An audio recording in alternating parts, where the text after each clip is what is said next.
മലയാള നാടിന് ഏറ്റവും വേണ്ടപ്പെട്ട ഒരു മനുഷ്യൻ്റെ സ്മൃതി മണ്ഡപത്തിലേക്ക്. അതെ, മലയാളത്തിൻ്റെ സ്നേഹഗായകനും ആശയഗംഭീരനുമൊക്കെയായ കുമാരനാശാൻ്റെ സ്മൃതി മണ്ഡപത്തിലേക്ക്. കുമാരനാശാനുമായി നേരിട്ട് ബന്ധമുള്ള സ്ഥലമല്ല പല്ലന. പക്ഷേ പല്ലനയാറ്റിലെ കൊടുമ്പളവിൽ വെച്ച് സംഭവിച്ച ബോട്ടപകടത്തിൽ ആശാൻ മരണപ്പെട്ടതോടെ ഈ സ്ഥലം ആശാൻ്റെ പേരിൽ അറിയപ്പെടാൻ തുടങ്ങി. കുമാരുവിനെ കോടി പുതുപ്പിച്ച സ്ഥലം അങ്ങനെ കുമാരകോടിയായി മാറി. കുമാരനാശാൻ്റെ പേരിലുള്ള 1-2 സ്ഥാപനങ്ങൾ കടന്നു വേണം സ്മൃതി മണ്ഡപത്തിലേക്ക് എത്താൻ. ഒന്ന് മഹാകവി കുമാരനാശാൻ്റെ പേരിലുള്ള SNDP മന്ദിരമാണ്. മറ്റൊന്ന് Kumaran Asan memorial UP school Pallana.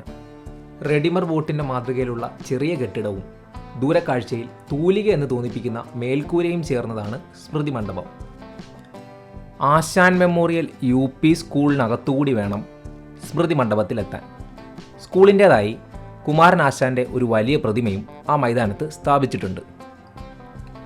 മണ്ഡപത്തിന് തൊട്ടടുത്തുള്ള ശിലയിൽ കുമാരകോടി എന്ന നാടിൻ്റെ സ്ഥലനാമ ചരിത്രം കൊത്തിവെച്ചിട്ടുണ്ട്.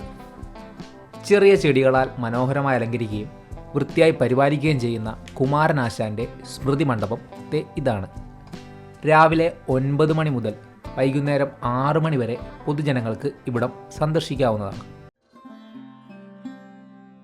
ഉള്ളിലേക്ക് കയറി ചെല്ലുമ്പോൾ തന്നെ നവോത്ഥാനത്തിലേക്കുള്ള യാത്രയിൽ കേരളത്തിന് സാരമായ സംഭാവന നൽകിയ, പകരം വെക്കാനില്ലാത്ത കവി കൂടിയായ ആശാൻ്റെ ചിത്രം കണ്ണാടിയിൽ വരച്ചു വച്ചിരിക്കുന്നതായി കാണാം.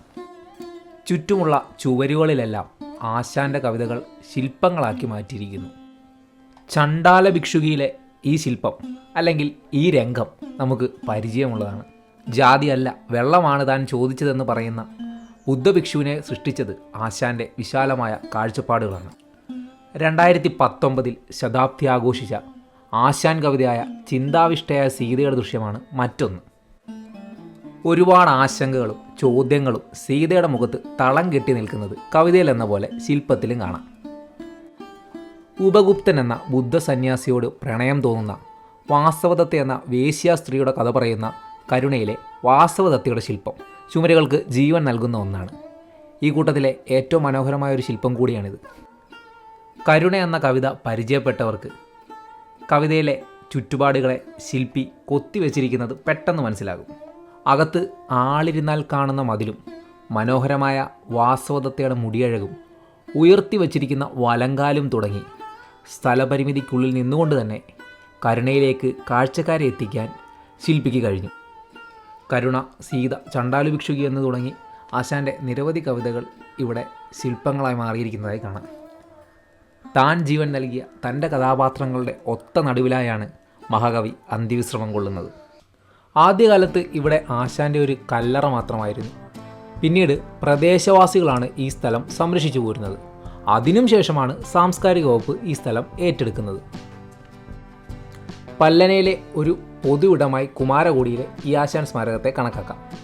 ആളുകൾക്ക് ഒത്തുകൂടാനും പല്ലനയാറിൻ്റെ താളം കേട്ടിരിക്കാനും ഇവിടെ സൗകര്യമുണ്ട്. സമീപ പ്രദേശത്തെ ഒരു സ്കൂളിൻ്റെ NSS യൂണിറ്റ് ക്രമീകരിച്ച ഓപ്പൺ ലൈബ്രറിയും ഇവിടെ കാണാം. മുൻകൂട്ടി അനുമതി വാങ്ങിയാൽ ഇവിടെ സാംസ്കാരിക പരിപാടികളും യോഗങ്ങളും നടത്താനുള്ള സൗകര്യമുണ്ട്. ഒഴിവു സമയങ്ങളിൽ യാത്രകൾ ചെയ്യുക, നാടിനെ അറിയുക.